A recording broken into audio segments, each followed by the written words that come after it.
Assalamualaikum warahmatullahi wabarakatuh. Waalaikumsalam. Kenalkan, kami dari kelompok 2 ingin mempresentasikan implementasi sistem informasi pengelolaan masjid menggunakan SDLC P model. Pertama-tama, perkenalkan, nama saya Faru Sidik Darmawan dengan NIM 2403010044. Berikut di samping saya, Perkenalkan, nama saya Raka Ahmad Nur Salam dengan NIM 2403010056. Perkenalkan, nama saya Arif Lukmanul Hakim dengan NIM 2403010038. baik di sini ada latar belakang yang akan disampaikan oleh saya sendiri. Baik, pertama-tama di sini ada latar belakang yaitu masjid merupakan pusat ibadah dan kegiatan umat yang memiliki berbagai aktivitas seperti pengelolaan keuangan, penyampaian informasi, serta pelaksanaan kegiatan keagamaan. Namun, sebagian besar pengelolaan masjid masih dilakukan secara manual, sehingga pencatatan, pemasukan, dan pengeluaran sering kurang efektif dan beresiko terjadi kesalahan. Selain itu, informasi mengenai jadwal sholat, kegiatan masjid, dan laporan keuangan belum tersampaikan secara optimal kepada jamaah. Oleh karena itu, diperlukan sebuah aplikasi pengelola masjid berbasis web yang mampu membantu pengurus dalam mengelola administrasi masjid secara digital sekaligus meningkatkan transparansi informasi kepada jemaah. Ini juga ada rumusan masalah. Untuk pertama yaitu bagaimana mempermudah pengurus dalam mengelola keuangan masjid. Yang kedua, bagaimana menyediakan informasi masjid yang mudah diakses jemaah. Yang ketiga, bagaimana menyediakan layanan infak online yang praktis. Keempat, bagaimana menerapkan hak akses sesuai tugas masing-masing pengurus. Dan yang terakhir, bagaimana meningkatkan transparansi laporan keuangan kepada jemaah. Di sini juga ada solusinya. Untuk pertama yaitu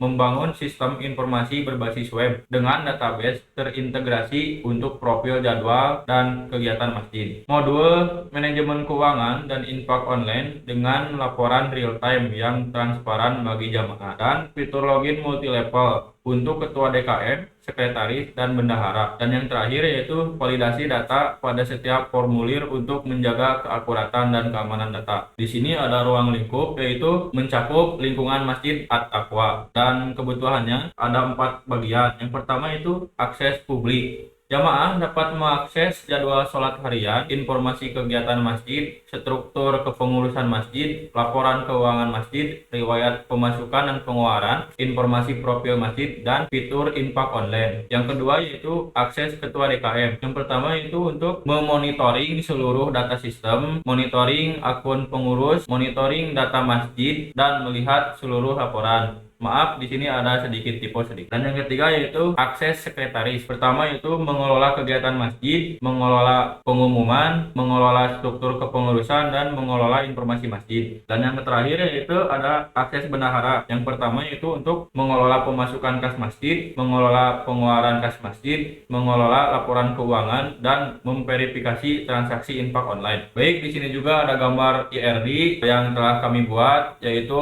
IRD implementasi sistem informasi pengelolaan masjid. Di sini saya akan menjelaskan tentang IRD-nya. Yang pertama-tama di sini ada 14 entitas atau tabel yang dapat dikelompokkan menjadi 4 bagian, seperti manajemen, pengguna, konten informasi, mengelola keuangan, dan data pendukung yang bersifat umum. Manajemen pengguna di bagian ini terdiri dari entitas role dan pengurus. Satu role, misalkan DKM, sekretaris atau bendahara, dapat dimiliki oleh banyak pengurus entitas. Pengurus ini menjadi pusat dari sistem karena hampir seluruh aktivitas pengelolaan konten tercatat berdasarkan pengurus yang melakukannya. Untuk konten informasi masjid, pada bagian ini mencakup entitas berita, pengumuman, dan kegiatan. Ketiganya dibuat oleh pengurus sehingga masing-masing tabel memiliki relasi satu ke banyak dengan tabel pengurus. Artinya, satu pengurus bisa membuat banyak berita, banyak pengumuman, maupun banyak kegiatan. Dan untuk pengelolaan keuangan, bagian ini terdiri dari entitas kategori keuangan, laporan keuangan, dan infak. Setiap laporan keuangan dikelompokkan berdasarkan kategori, misalnya pemasukan atau pengeluaran, dan dicatat oleh pengurus tertentu. Sementara itu, data infak dari donatur akan diverifikasi oleh pengurus sebelum dinyatakan diterima. Dan untuk data pendukung, terdapat entitas dokumen dan log aktivitas yang masih terhubung ke pengurus serta 4 entitas yang berdiri sendiri karena sifatnya statis atau tidak terikat langsung ke pengurus tertentu, yaitu profil masjid, galeri, jadwal sholat, dan juga kontak. Baik, di sini juga ada gambar use case yang akan dijelaskan oleh saudara Raka. Ya baik, saya akan menjelaskan use case diagramnya. Jadi beberapa aktor yang ada di sistem ini. Yang pertama di sini ada aktor satu atau yaitu pengunjung atau jamaah. Yang pertama pengunjung atau jamaah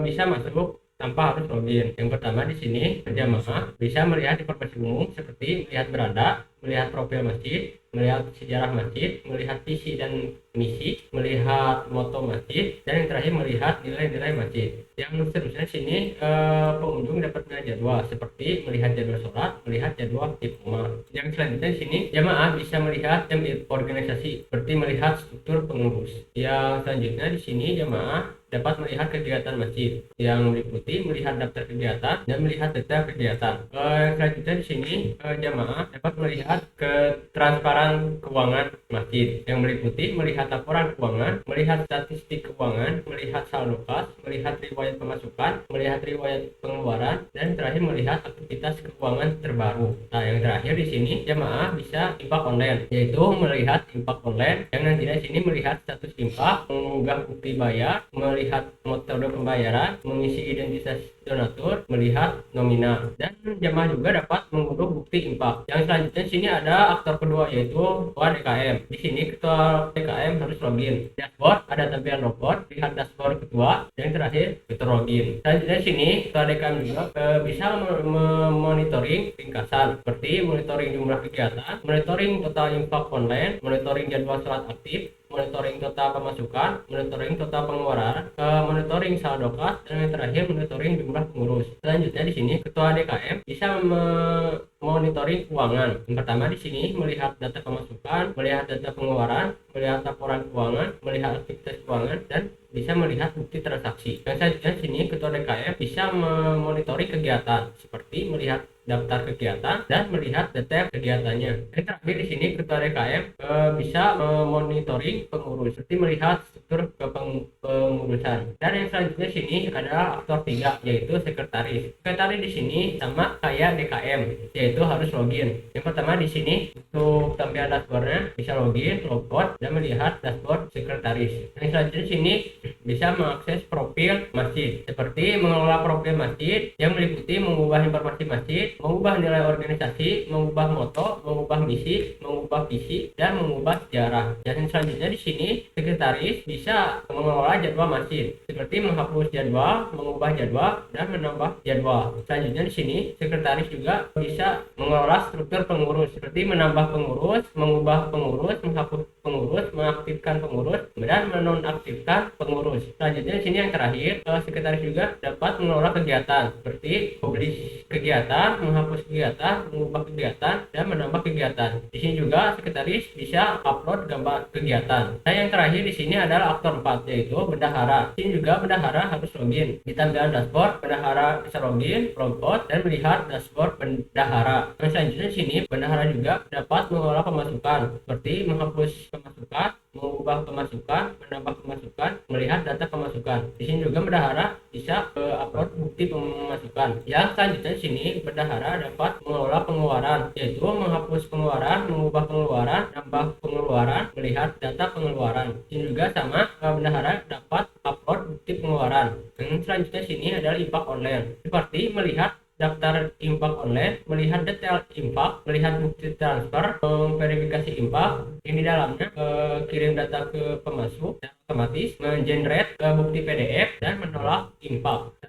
Yang selanjutnya di sini pengaturan pembayaran. Bendahara dapat mengelola rekening bank, mengelola QRIS, aktif atau menonaktifkan infak online, aktif atau menonaktifkan QRIS, dan mengelola kode unik.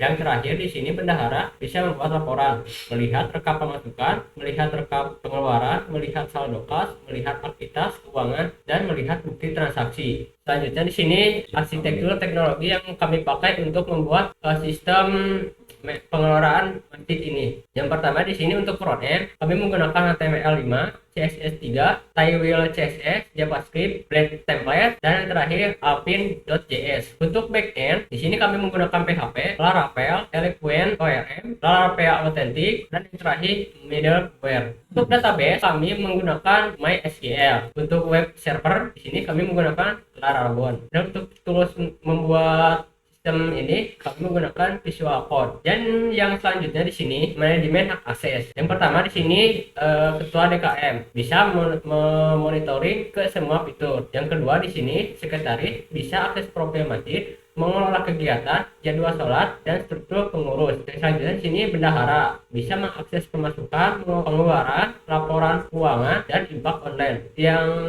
jemaah yang terakhir bisa mengakses tampilan yang ada di web, melakukan infak online, dan terakhir mencetak bukti pembayaran. Baik, di sini juga ada penjelasan sesi demo yang akan dijelaskan oleh Arif Lukman. Silakan. Baik, untuk sesi selanjutnya merupakan sesi demo program yang akan didemokan oleh saya sendiri.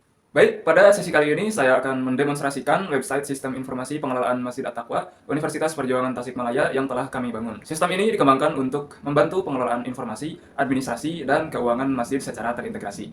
Sistem ini memiliki 4 aktor utama, yaitu jamaah sebagai pengguna umum, ketua DKM, sekretaris, dan bendahara, yang masing-masing memiliki hak akses sesuai tugas dan tanggung jawabnya masing-masing. Untuk lebih lanjut, kita lanjut untuk demo website Sistem Pengelolaan Masjidnya. Baik, di sini yang pertama saya akan menjelaskan halaman berandanya terlebih dahulu. Untuk halaman pertama yang ditampilkan di sini adalah halaman beranda. Halaman ini merupakan halaman publik yang dapat diakses langsung oleh seluruh masyarakat tanpa harus melakukan login terlebih dahulu. Nah, pada bagian atas, di sini terdapat navbar yang berfungsi sebagai navigasi utama website. Di menu beranda ini menampilkan informasi-informasi umum mengenai Masjid At-Taqwa, mulai dari identitas masjid, kemudian informasi singkat, hingga ringkasan kondisi masjid yang dapat langsung diakses atau dilihat oleh masyarakat. Lanjut, kemudian di sini ada menu jadwal sholat. Menu jadwal sholat di sini menampilkan jadwal waktu sholat yang dapat diperbaharui oleh sekretaris apabila terjadi perubahan. Dengan adanya fitur ini, jamaah dapat mengetahui jadwal sholat secara langsung melalui website tanpa harus datang ke masjid. Kemudian lanjut ada menu kegiatan. Menu kegiatan ini berisi informasi seluruh kegiatan yang dilakukan oleh Masjid At-Taqwa, baik kegiatan yang akan datang maupun yang telah dilaksanakan. Informasi ini membantu jamaah mengetahui agenda kegiatan masjid secara lebih mudah. Kegiatan-kegiatan ini juga dapat diupdate atau diperbaharui langsung oleh sekretaris. Lalu di sini ada menu laporan keuangan. Di sini berisi informasi laporan keuangan. Ada total pemasukan, total pengeluaran, kemudian ada saldo kas. Lalu ada riwayat-riwayat transaksi keuangan masjid. Laporan ini sengaja ditampilkan kepada masyarakat sebagai bentuk transparansi pengelolaan keuangan sehingga jamaah dapat mengetahui penggunaan dana masjid. Di sini juga kami menampilkan fitur melihat bukti transaksi baik riwayat pemasukan maupun riwayat pengeluaran. Contohnya di sini riwayat pemasukan dari infak online. Nah, untuk infak online tersendiri di sini menampilkan cetakan PDF. Nantinya jamaah dapat mencetak bukti infak online dalam bentuk PDF. Kemudian untuk di luar infak online, contohnya di sini bukti transaksi biasanya berupa transaksi lewat bank atau pemasukan-pemasukan lainnya. Dan untuk pengeluaran di sini juga dilampirkan bukti, contohnya seperti ini. Nah, untuk kebersihan juga dilampirkan bukti, contohnya seperti ini, riwayat pengeluaran. Lalu lanjut ke menu kepengurusan. Nah, untuk menu kepengurusan di sini menampilkan struktur organisasi Dewan Kemakmuran Masjid beserta informasi kepengurusan yang sedang menjabat, sehingga masyarakat dapat mengetahui siapa saja yang bertanggung jawab dalam pengelolaan masjid. Nah, ini juga nantinya dapat diperbaharui atau diubah oleh sekretaris. Kemudian terakhir di sini ada menu tentang. Menu tentang di sini berisi profil masjid yang meliputi sejarah masjid, kemudian visi dan misi, serta nilai organisasi yang menjadi pedoman dalam pengelolaan masjid. Di sini juga terdapat informasi masjid seperti alamat email, website, serta nomor telepon ketua DKM. Kemudian ada lokasi masjid, lalu di sini akan menampilkan media sosial seperti Instagram, Facebook maupun YouTube. Semua fitur ini dapat diakses tanpa melewati login terlebih dahulu. Hal ini karena informasi yang tersedia bersifat publik dan memang ditujukan untuk seluruh masyarakat. Oleh karena itu, sistem ini tidak mewajibkan jamaah untuk memiliki akun ataupun melakukan registrasi. Dengan konsep tersebut, masyarakat dapat memperoleh informasi menjadi lebih mudah tanpa harus melalui proses login terlebih dahulu. Nah, kemudian di sini juga terdapat menu infak online. Ada donasi sekarang, cek status donasi. Ini nantinya berlaku setelah donasi dilakukan. Kemudian ada transparansi keuangan yang nantinya akan membuka laporan keuangan. Selain informasi lainnya, masyarakat juga nantinya dapat melakukan infak online melalui website. Nah, kita akan mencoba melakukan infak online. Baik, pada tahap pertama di sini menampilkan tampilan awal untuk infak online. Tahap pertama ini jamaah diminta untuk memilih nomina infak yang akan diberikan. Nah, untuk minimal nominanya di sini tertera Rp1.000. Apabila jamaah mengisi di bawah Rp1.000, maka sistem otomatis akan menolak, jadi harus di atas Rp1.000. Nah, di sini juga terdapat aturan bahwa apabila nominal infak kurang dari 100.000, maka jamaah dapat diperbolehkan melakukan infak secara anonim. Jadi tidak perlu melampirkan identitas, cukup melampirkan hamba Allah, atau opsional dapat mengisi identitas maupun tidak. Contohnya kita memilih 50.000 yang di bawah 100.000. Nah, di sini jamaah dapat mengisi opsional, baik itu ingin mengisi hamba Allah secara anonim, dan bisa juga mengisi atas nama saya yang nantinya akan dapat menginput nama serta nomor HP. Apabila infak di atas 100.000 atau 100.000, sistem akan mewajibkan pengisian nama dan nomor HP. Contohnya seperti ini. Di sini hamba Allah tidak tersedia. Jadi jamaah mewajibkan mengisi nama serta nomor HP. Ini diterapkan juga sebagai bentuk validasi transaksi dan memudahkan pengurus apabila diperlukan konfirmasi terhadap transaksi yang bernilai besar. Nah, kita kembali saja. Di sini saya memasukkan transaksi yang kecil saja sebesar Rp2.000. Ini di bawah 100.000. Kita mengisi hamba Allah saja. Kemudian kita lanjutkan. Nah, di sini jamaah dapat memilih pembayarannya mau lewat QRIS atau transfer bank. Jika transfer bank, tampilannya seperti ini. Nantinya akan ditampilkan nomor rekening yang akan ditransfer. Kemudian nantinya jamaah dapat mengupload bukti transaksi. Nah, di sini jamaah mewajibkan upload bukti transaksi sebagai bentuk transparansi keuangan. Setelah upload bukti, nantinya tombol ini akan berfungsi secara otomatis dan melanjutkan ke tahap selanjutnya. Begitu juga dengan pembayaran QRIS. Di sini QRIS melampirkan kode QR yang nantinya dapat dipakai jamaah untuk proses pembayaran. Nah, di sini juga terdapat upload bukti pembayaran untuk mengaktifkan tombol ini yang nantinya akan dilanjutkan ke tahap selanjutnya. Kita akan coba mengupload gambar bukti transaksi, contohnya seperti ini. Pembayaran 2.000, bukti transaksi telah diupload, tombol ini otomatis aktif. Kita lanjut saja. Di sini merupakan tampilan akhir infak online, berisi informasi berupa nama. Tadi saya mengisi nama hamba Allah dan tidak mengisi nomor HP. Kemudian di sini ada nomor referensi. Setiap jamaah yang melakukan transaksi infak online akan mendapatkan nomor referensi yang berbeda-beda. Lalu di sini ada tanggal transaksi. Nah, di sini terdapat informasi bahwa informasi infak online sedang diverifikasi atau dicek oleh bendahara.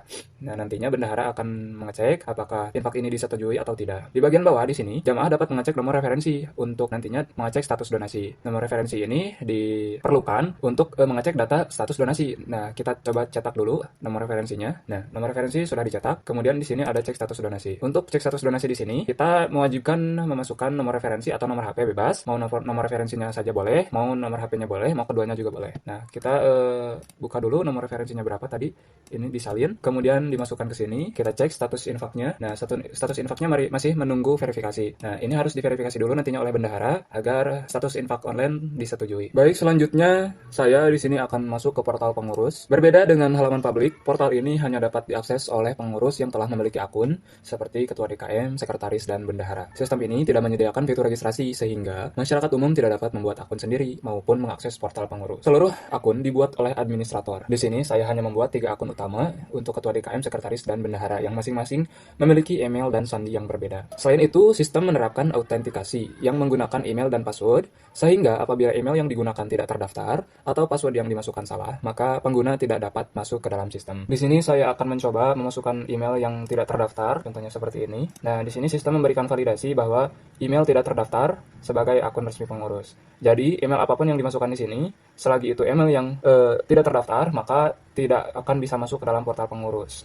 Nantinya, setelah berhasil login, sistem juga menerapkan pembatasan akses berdasarkan role atau role-based access control. Dengan demikian, setiap pengguna hanya dapat mengakses fitur sesuai tugas dan tanggung jawabnya masing-masing. Kita mencoba login pada portal bendahara. Saya login sebagai bendahara di sini. Setelah berhasil masuk, sistem menampilkan dashboard yang berisi ringkasan informasi seperti total pemasukan, total pengeluaran, saldo kas, dan infak online. Dashboard ini juga membantu bendahara memantau kondisi keuangan masjid secara cepat. Nah, kita akan mencoba masuk ke dalam menu infak online. Pada menu ini, bendahara dapat melihat informasi transaksi lengkap, mulai dari nomor referensi, identitas donatur, nominal infak, metode pembayaran, hingga bukti transfer yang telah diunggah oleh jamaah. Nah, tadi saya telah melakukan infak online sejumlah Rp2.000 dengan anonim hamba Allah. Nah, di sini tugas bendahara adalah memverifikasi infak online tersebut. Nah, di sini infak online harus diverifikasi oleh bendahara. Bendahara dapat menolak atau menerima infak yang tadi sudah saya lakukan. Nah, kita klik saja terima infak. Infak online telah berhasil diterima. Nah, nantinya setelah diterima, infak online akan masuk ke dalam sistem karena telah diverifikasi oleh bendahara. Nah, yang tadi infak online kita akan mengecek statusnya apakah sudah diterima atau belum. Nomor referensinya yang tadi dimasukkan kembali. Infak online yang tadi saya lakukan telah berhasil diverifikasi dan diterima. Kemudian jamaah juga apabila telah diterima infak online-nya dapat mendownload bukti infak online. berupa PDF. Nah, seperti ini. Kita lanjut ke dashboard bendahara. Nah, di sini juga bendahara dapat melihat detail info online berupa bukti pembayaran yang telah dilampirkan oleh jamaah. Kemudian di sini informasi-informasi berupa nama donatur, nomor HP, identitas donatur, berupa metode pembayaran juga. Setelah itu, setelah diverifikasi, info online nantinya akan masuk ke dalam menu data pemasukan. Nah, yang tadi kita telah lakukan di sini, info online otomatis masuk ke dalam data pemasukan. Selain info online juga di sini bendahara dapat menambah data pemasukan di luar info online. Contohnya di sini misalnya untuk infak Jumat, uang wakaf maupun hal-hal yang di luar info online yang menyangkut pemasukan. Nah, dapat melampirkan bukti transaksinya juga. Kemudian untuk menu pengeluaran di sini bendahara dapat menambah atau menghapus menu pengeluaran. Bendahara juga dapat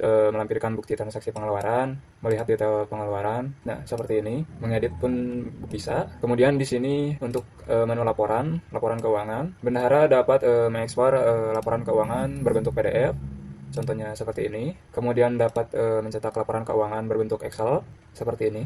Kemudian kita akan mencoba untuk keluar dan login sebagai sekretaris. Nah, pada dashboard sekretaris, di sini sekretaris bertanggung jawab untuk mengelola data administrasi dan informasi yang akan ditampilkan kepada masyarakat. Terdapat beberapa menu di sini, ada profil masjid, kelola kegiatan masjid, jadwal sholat, dan struktur pengurus. Pada bagian profil masjid, di sini sekretaris dapat memperbaharui maupun menambah informasi mengenai profil masjid dan dapat mengedit secara real time, baik sejarah masjid, visi misi, maupun berbagai informasi masjid lainnya. Kemudian untuk menu jadwal sholat, pada menu ini sekretaris dapat mengelola jadwal sholat sehingga informasi dapat ditampilkan kepada jamaah. Jika ingin mengeditnya juga bisa, kemudian menghapus juga bisa, jika ingin menambahkannya lagi juga bisa. Kemudian untuk menu kepengurusan, nah di sini sekretaris juga dapat mengedit menu kepengurusan, melihat detail kepengurusan seperti ini, dan menambah kepengurusan. Untuk jabatannya di sini lengkap. Lalu yang terakhir ada menu kegiatan. Di sini sekretaris dapat mengelola kegiatan, bisa mengedit serta menghapus. Kemudian dapat menambah kegiatan yang akan diselenggarakan, melampirkan banner kegiatan. Nah, untuk hak akses sekretaris kurang lebihnya seperti itu. Kemudian kita keluar untuk login sebagai Ketua DKM Masjid At-Taqwa. Selanjutnya saya login sebagai Ketua DKM. Role Ketua DKM ini berfungsi sebagai pengawas atau monitoring sehingga hak aksesnya berbeda dengan sekretaris maupun bendahara. Ketua DKM dapat melihat ringkasan kondisi masjid melalui dashboard seperti informasi masjid, pemasukan maupun pengeluaran, kepengurusan, kegiatan, dan sekretaris. Contohnya di sini ada keuangan. Di sini Ketua DKM dapat melihat bukti data pemasukan maupun data pengeluaran. Contohnya yang tadi saya lampirkan. Lalu pengeluaran seperti ini. Kemudian menu sekretaris, di sini dapat memonitoring. Kemudian DKM dapat memonitoring kegiatan masjid yang diselenggarakan. Lalu jadwal sholat.